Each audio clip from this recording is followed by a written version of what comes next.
Well, it kind of gives you a good idea of who I am and what I am and what I've been doing for the last 37 years. Because all of that stuff is true. I left Oklahoma and rolled into Nashville, Tennessee. Somebody told me, I'd never heard this before. I've been writing songs since I was a little bitty kid. But I just wrote them because I like to write them. I never thought about making a career of it or nothing until this one old boy told me one day. He said, Verlon, he said, I was just over in Nashville. Did you know they got a thing over there where they call them staff songwriters, and they pay people to just sit around and make up songs every day? I said, they pay people to do this? He said, yeah. I said, well, I'm going over there to check it out. And 2 weeks later, I rolled into Nashville in a U-Haul truck with everything I owned and $200 in my back pocket. And I thought, well, that $200 ain't going to go far. I need to find some work. And I knew the music thing was going to take a little while. I knew the competition was going to be fierce. So I got up that next morning and I actually had my little compact Nissan hatchback inside the U-Haul truck. That's how little I owned. My car and everything else was in the U-Haul. So I backed it up there next to this old gas station. They had a concrete wall, and I backed my old car out of there. And I went driving around Nashville. And within minutes, I saw, it started raining. It was pouring rain. And I saw these two old boys up on the back of a semi-truck unloading mulch in the rain. And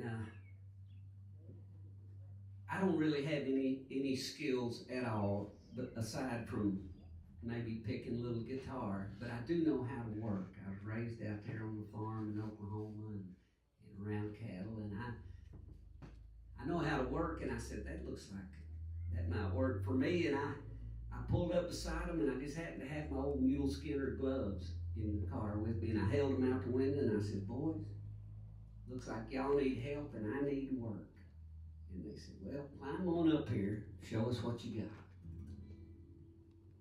And I did, and by the end of the day, they had hired me. Waller Landscaping. All of a sudden, I was a landscaper. But I stood on the back of that truck that very day in the pouring rain, and I told those two guys, I said, and by the way, those two guys are still two of my best friends in the world, 37 years later. But I told them that day on the back of the truck, I said, boys, I didn't come to Nashville to be no landscaper. I said, I come to be a singer and a songwriter and an entertainer, and I'm going to make it big. And they looked at each other and rolled their eyes. And one of them said, yeah, we ain't heard that before. He said, you need to meet our garden department. He said, we got a whole band back there. I said, this is Nashville, you know? And I said, yeah. I said, you'll see.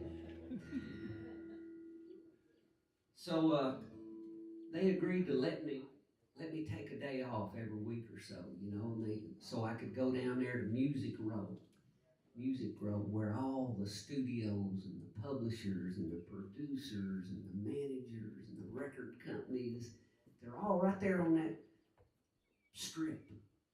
And that's where it all happens. So I would go down there and just knock on doors and see if I could get in and meet somebody. And most of those doors didn't open, you know, and if they did, they'd say, no, we're not interested. And I'd go back to digging holes again and come back next week.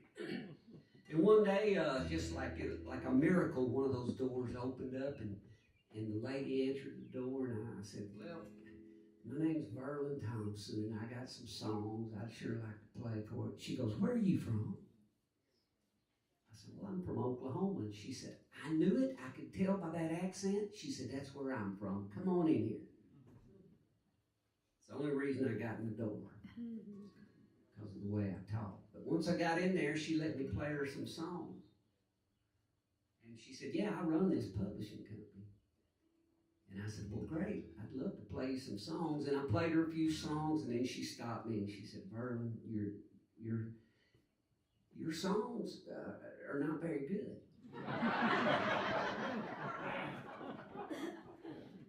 But she followed it up pretty quickly with, but I think you got potential. She said, I think you might be able to do this. She said, just keep working at it. She said, when you write a few new songs, come back and play them for me again. So I did. I kept doing that for a couple of months, I guess. And the crazy thing about it is I didn't realize immediately that I was, the office, that door that opened that day was Loretta Lynn's publishing company, Coal Miners Music. And so one day I'm out there doing my landscaping job. I'm up to my neck in this hole and I'm sweating, and it's that Tennessee humidity and it's about 115 degrees.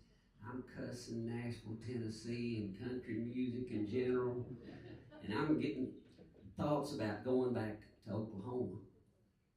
And about that time I heard my name up on the hill. Verlon, you got a phone call. So I climbed out of my hole and I went up there, and when I walked into the office, the old boy that had answered the phone, he had the phone was cupped up here to his chest, and he was kind of snickered and giggling. And I said, what's going on? He said, I don't know. She says she's Loretta Lynn.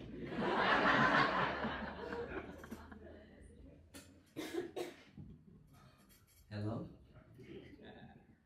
Verlon, honey, this is Loretta. We've been listening to your songs, and we think we might have a spot open for you down here at Coal Miners Music. She said, I'd like you to be a staff writer for me, but I can only pay you $100 a week.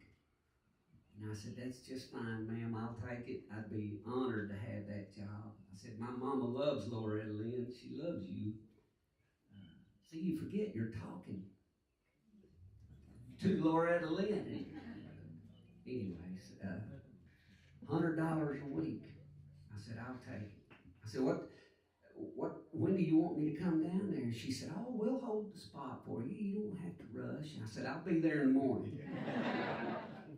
And I was there about the time the sun came up, ready to go.